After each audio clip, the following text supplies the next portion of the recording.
തെരഞ്ഞെടുപ്പ് ബോണ്ട് കേസിൽ ചോദ്യങ്ങളുമായി സുപ്രീം കോടതി ബോണ്ടുകളുമായി ബന്ധപ്പെട്ട എല്ലാ കാര്യങ്ങളും എസ്.പിയുടെ മുംബൈ ബ്രാഞ്ചിലുണ്ടല്ലോ തുടങ്ങിയ കാര്യങ്ങൾ കോടതി പരിശോധിച്ചു വരികയാണ്. വിവരങ്ങൾ ബി ബാലഗോപാൽ നൽകും. ബാലഗോപാൽ, വളരെ നിർണായകമായ ഒരു കാര്യമാണ് കോടതി പരിഗണിക്കുന്നത്. കൂടുതൽ സമയം എസ്.ബി.ഐ തേടുന്നുണ്ട്. കോടതിയുടെ ചോദ്യങ്ങൾ എന്തൊക്കെയാണ്? ഇന്നെന്തെങ്കിലും ഒരു പ്രത്യേക തീരുമാനത്തിനോ നിർദ്ദേശത്തിനോ സാധ്യതയുണ്ട്?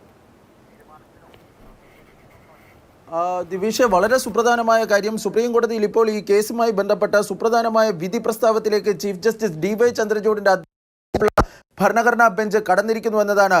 എസ്.ബി.ഐയുടെ വാദം അക്ഷരാർത്ഥത്തിൽ നിരാകരിക്കുന്ന തരത്തിലുള്ള പരാമർശങ്ങളാണ് സുപ്രീം കോടതിയുടെ ഭാഗത്ത് നിന്ന് ഈ കേസുമായി ബന്ധപ്പെട്ട് ഇന്ന് വാദം കേൾക്കലിൻ്റെ ആദ്യ ഘട്ടം മുതൽ ഉണ്ടായിരുന്നത്. കാരണം ഈ കേസിൽ സുപ്രീം കോടതി വിധി പ്രസ്താവിച്ച് ഏതാണ്ട് ഒരു മാസത്തോളം ആകാറായി, എന്നിട്ടും 3 ആഴ്ച പിന്നിട്ടു. എന്നിട്ടും എസ്.ബി.ഐയുടെ ഭാഗത്ത് നിന്ന് എന്ത് നടപടിയാണ് ഈ ഉത്തരവ് നടപ്പാക്കുന്നതുമായി ബന്ധപ്പെട്ടുണ്ടായതെന്നായിരുന്നു കോടതിയുടെ പ്രധാനപ്പെട്ട ചോദ്യം. തുടർന്ന് ഈ ബോണ്ടുമായി ബന്ധപ്പെട്ട വിശദാംശങ്ങൾ ഈ പരസ്യപ്പെടുത്തുന്നതിനുള്ള ബുദ്ധിമുട്ട് ഈ എസ്.ബി.ഐക്ക് വേണ്ടി ഹാജരായ സീനിയർ അഭിഭാഷകൻ ഹരീഷ് സാൽവെ സുപ്രീം കോടതിയെ അറിയിക്കാൻ ഉണ്ടായിരുന്നത്.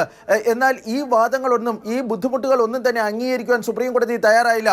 എസ്.ബി.ഐയുടെ മുംബൈ മെയിൻ ബ്രാഞ്ചിൽ ഇതുമായി ബന്ധപ്പെട്ട രേഖകൾ മുദ്രവെച്ച കവറിലുണ്ട് എന്നും ആ രേഖകൾ പരസ്യപ്പെടുത്തുന്നതിനാണ് തങ്ങൾ നിർദ്ദേശിച്ചതെന്നുമായിരുന്നു കോടതി വ്യക്തമാക്കിയത്.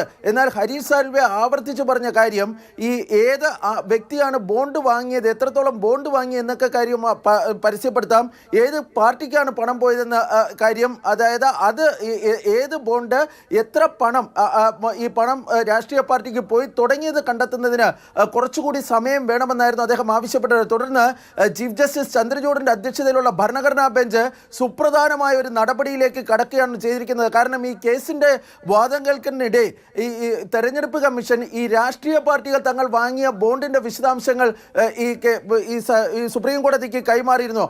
അത് മുദ്രവെച്ച കവറിലായിരുന്നു സുപ്രീം കോടതിയുടെ പക്കലുണ്ടായിരുന്നത്. ആ കവർ ഇന്ന് ഈ സുപ്രീം കോടതി തുറന്നു നോക്കുകയും അതുമായി ബന്ധപ്പെട്ട് അത് പരസ്യപ്പെടുത്തുമെന്നുമായിരുന്നു ചീഫ് ജസ്റ്റിസ് വ്യക്തമാക്കിയത്. തുടർന്നാണ് ഇപ്പോൾ വളരെ സുപ്രധാനമായ ഈ കേസിലെ വിധി പ്രസ്താവം കോടതിയിൽ പുരോഗമിക്കുന്നത്. ചീഫ് ജസ്റ്റിസ് അതിൻ്റെ നിർദ്ദേശങ്ങളിലേക്ക്, അതായത്